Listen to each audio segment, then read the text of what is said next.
बसंत पंचमी है, भगवान देवादिदेव महादेव का आज बसंती पुष्प से सरसों का जो फूल होता है 108 सरसों के पुष्प से भगवान शंकर का श्रृंगार किया जाता है या शिव को समर्पित किया जाता है।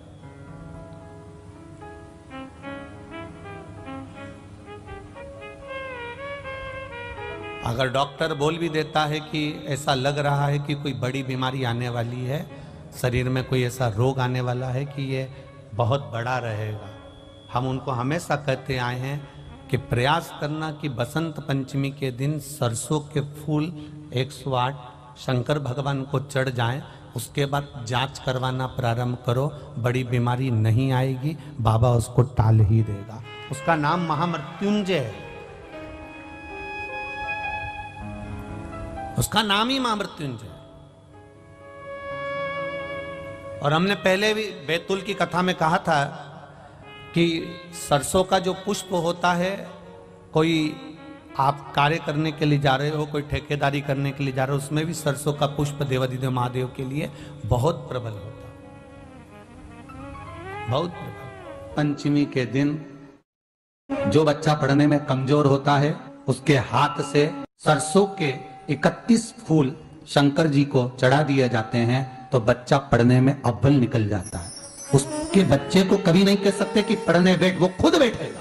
और बाकी के सरसों के फूल आपको मालूम है कि रोग मुक्ति के लिए तो होते ही हैं, ये तो आपको पहले भी वर्णन किया है महाराज कि जब कोई एकदम रोग आ जाए और डॉक्टर एकदम बोल दे कि ये रोग भारी आ गया है और इसकी जांचें जाएंगी और फिर ये कुछ भी हो सकता है, तो क्या करा जाता था कि 108 सरसों के फूल लाकर तुरंत शंकर भगवान को चढ़ाए जाते थे महाराज। तो चढ़ाने के बाद में रिपोर्ट अच्छी आती है। ऐसा नियम है, कहीं ठेका कोई ठेकेदारी करते हैं ना, जो ठेका भरते हैं कि भाई मेरा टेंडर आना चाहिए, मेरा ये काम होना चाहिए, मेरी मल्टी बनना चाहिए, या मेरा ये काम के लिए जा रहा हूं, ये काम फतेह होना चाहिए, उसके सबके हाथ पैर जोड़ने से अच्छा एक काम करो, बस 108 सरसों के फूल उठाओ, शंकर जी का उद्धतेश्वर महादेव का नाम लिखो और छोड़ दो, शिव जी के ऊपर एक एक कर चढ़ा दो, वो ठेका तुम्हें ही मिलेगा, वो काम तुम्हारे पास ही आएगा। हम बच्चों से कहना चाहेंगे, छोटे छोटे बच्चों से, आप माता सरस्वती की आराधना करा करो। मेरे बच्चों से निवेदन है, कभी जिंदगी में अगर मौका मिल जाए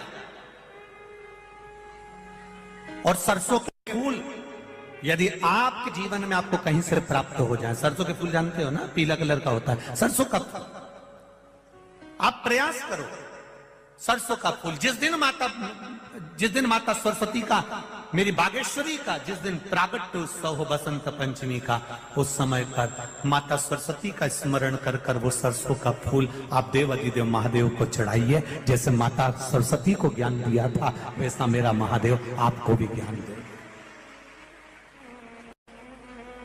वो सरसों का फूल आप देवादिदेव महादेव को समर्पित,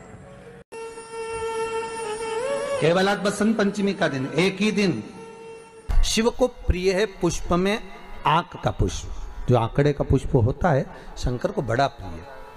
और दूसरे नंबर पर शंकर को प्रिय है शमी का पुष्प, बहुत ध्यान देना महाराज। तीसरे नंबर पर शंकर को प्रिय है महाराज सरसों का पुष्प। सरसों होती है ना, जो राई अपन बोते हैं, सरसों बोते हैं, उसमें पीले कलर का जो पुष्प लगता है।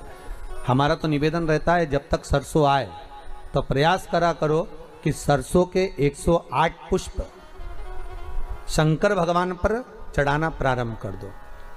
महाराज ये पक्का है कि वर्ष भर कोई बड़ी बीमारी आपको घेर नहीं सकती अगर सरसों के फूल शिव को चढ़ रहे हैं तो। और प्रयास करना कि सरसों का जो पुष्प होता है, सरसों का जो फूल होता है महाराज, अगर कोई व्यक्ति को किडनी या लीवर से जुड़ी हुई कोई तकलीफ होती है या किसी व्यक्ति का एक्सीडेंट हो गया होता है और उसका कोई अंग रह गया हो, कोई शरीर का कोई भाग रह गया और वो काम नहीं कर रहा हो, जैसे किसी के पांव रह जाते हैं एक्सीडेंट के बाद, किसी का हाथ रह जाता है, या कोई अंग काम नहीं कर रहा हो, वहाँ ब्लड पहुँच नहीं रहा हो, वो जगह एकदम सुन्न हो गई हो, खाली पड़ गई हो, तो उसके लिए शिव महापुराण की कथा कहती है कि सरसों के पुष्प 11 शंकर जी के राइट भाग में, जहाँ शिव जी के गण दरवाजे के द्वारपाल मणिभद्र जिस जगह पर निवास करते हैं, कौन निवास करते हैं? मणिभद्र। शंकर जी के दरवाजे के द्वारपाल हैं मणिभद्र जी। तो मणिभद्र दरवाजे के द्वारपाल में राइट भाग में मणिभद्र जी विराजते हैं। मतलब राइट भाग कौन सा हुआ? जब आप मंदिर से बाहर निकलेंगे तो राइट भाग, मंदिर में प्रवेश करेंगे जब राइट नहीं होना चाहिए, आप मंदिर से जब जाएं तो राइट भाग। मतलब आप मंदिर से राइट से जाएंगे तो शंकर जी का भी राइट हो जाएगा, क्योंकि शिव जी ऐसे बैठे हैं तो शंकर जी का भी राइट हो गया, देवता उनका भी राइट हो गया। तो राइट भाग सीधा हाथ मणिभद्र जी का स्थान। 11 सरसों के पुष्प मणिभद्र के उस द्वार पर आप रख दीजिए, और मणिभद्र के द्वार पर रखकर अंदर जाकर 108 वापिस जब आप बाहर निकल रहे हैं, ये पुष्प आप रखने के बाद एक बार बाहर जाएंगे, फिर वापिस आएंगे मणिभद्र के रखने के बाद, और अंदर जाकर 108 सरसों के पुष्प शंकर को समर्पित करेंगे महाराज। उस सरसों के पुष्प जो शिव जी को आप समर्पित कर रहे हैं उसको वापिस लेकर आएंगे, श्री शिवाय नमस्तुभ्यम बोलकर उस सरसों के पुष्प को महाराज सरसों के तेल की बोतल में उसको डाल लीजिए। शंकर भगवान को किसी भी प्रदोष में शाम के समय प्रदोष काल में उस तेल को वापस ले जाकर चढ़ा दीजिए शिव जी को, उसको वापस लेकर आ जाइए। उस तेल का प्रयोग आप नाभि में डालिए, और जो शरीर काम नहीं कर रहा उस स्थान पर कम से कम 15 दिन 20 दिन तक उसकी मालिश करना प्रारंभ करिए। बाबा चाहेगा तो चलाने का प्रयास कर देगा और वो अंग वो शरीर काम करने लगेगा। मणिभद्र का स्मरण, श्री शिवाय नमस्तुभ्यम, सब बोलिए एक बार जमकर, श्री, अरे पहले बोल दिया, हमारे साथ तो बोलो, श्री शिवाय नमस्तुभ्यम। भगवान शिव के मंत्र का स्मरण कर कर करते सरसों का जो पुष्प है उसमें आनंद की अनुभूति है, आनंद की अनुभूति। सरस्वती जी का एक नाम शारदा है। क्या नाम है? जम के बोलिए जरा, शारदा। ये शारदा नाम कहां से पड़ गया? सरस्वती माता को शारदा नाम किसने दिया था? भाई नामकरण होता है तो हमारे यहाँ तो आज भी नियम है महाराज, ये बुआ कोई नाम बताती है, मामा जी कोई नाम बताते हैं, और दादाजी कुछ बोलते हैं, कोई बोलेगा टिक्कू, कोई बोलेगा पिक्कू, कोई बोलेगा कुछ, सबके नाम अपने अपने रहते हैं, कोई प्रेम से क्या बोलता है। तो सरस्वती का शारदा नाम किसने प्रदान किया था? माता सरस्वती को शारदा संबोधन किसने दिया था? माता सरस्वती को शारदा का संबोधन किस समय पर प्रदान किया गया था?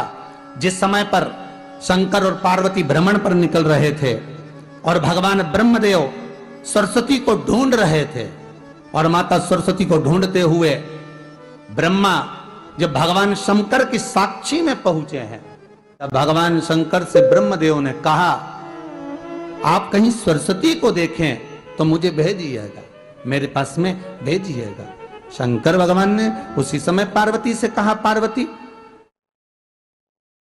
जैसे एक स्त्री जो पतिव्रता धर्म का पालन करने वाली है, एक नारी पतिव्रता धर्म का पालन करने वाली होती है, पति को परमेश्वर मानने वाली होती है, पति के चरणों का रसतत्व ग्रहण करने वाली होती है, तो वो पर पुरुष का स्मरण नहीं करती।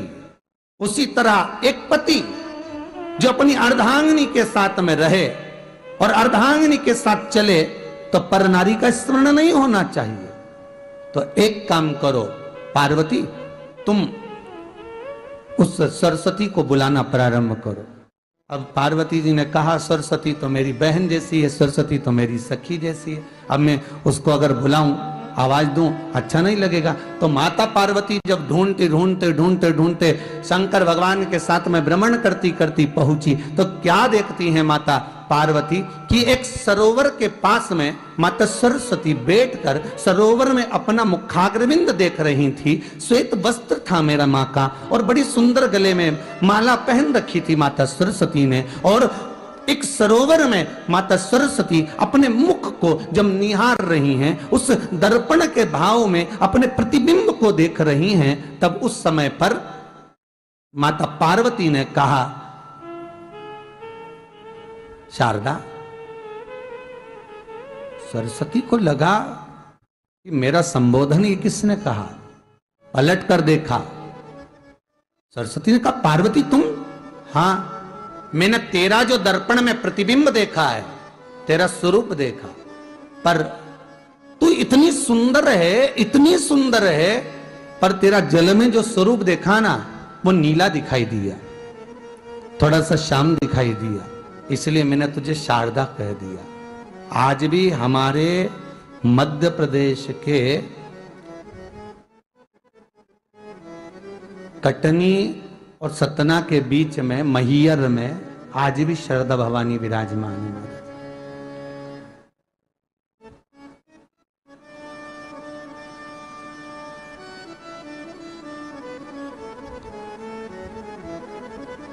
धार जिले में जाएंगे तो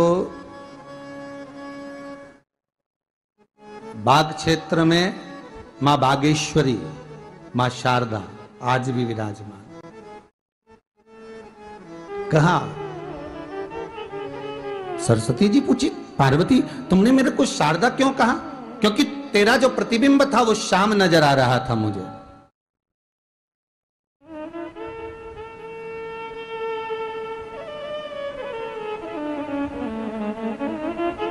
उस प्रतिबिंब को देखकर मैंने तुझे शारदा का संबोधन दिया। तुम्हें ब्रह्मा जी बुला रहे हैं। सरस्वती ने कहा,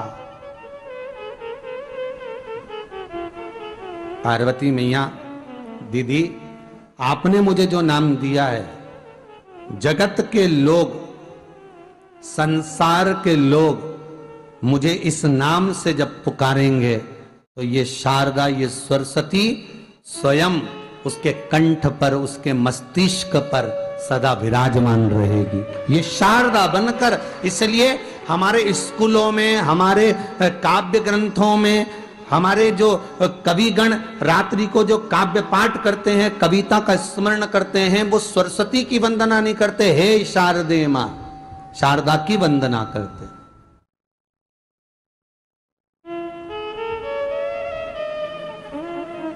कभी आपसे कोई पूछ ले कि शारदा नाम पार्वती सरस्वती का कब पड़ा, तो आप बता सकते हैं कि ये माता शारदा नाम कोई सहज नहीं है। मां ढूंढने के लिए जब निकली, ब्रह्मदेव के कहने पर भगवान शिव के साथ भ्रमण करती। नाम का उच्चारण कोई सहज नहीं होता। कोई देखता होगा, दादाजी ने अगर किसी का नाम कुछ रखा है तो कुछ सोच के रखा होगा, पिताजी ने अगर कुछ रखा है तो उसके मन में कुछ आया होगा तो रखा होगा, मम्मी ने अगर कोई नाम रखा है तो उसने कोई विचार कर कर रखा होगा। कोई नाम अगर किसी का रखा जाता है तो उसके अनुकूल रखा जाता है कि हो सकता है कि वो नाम की क्या उसके मन में चल रहा होगा।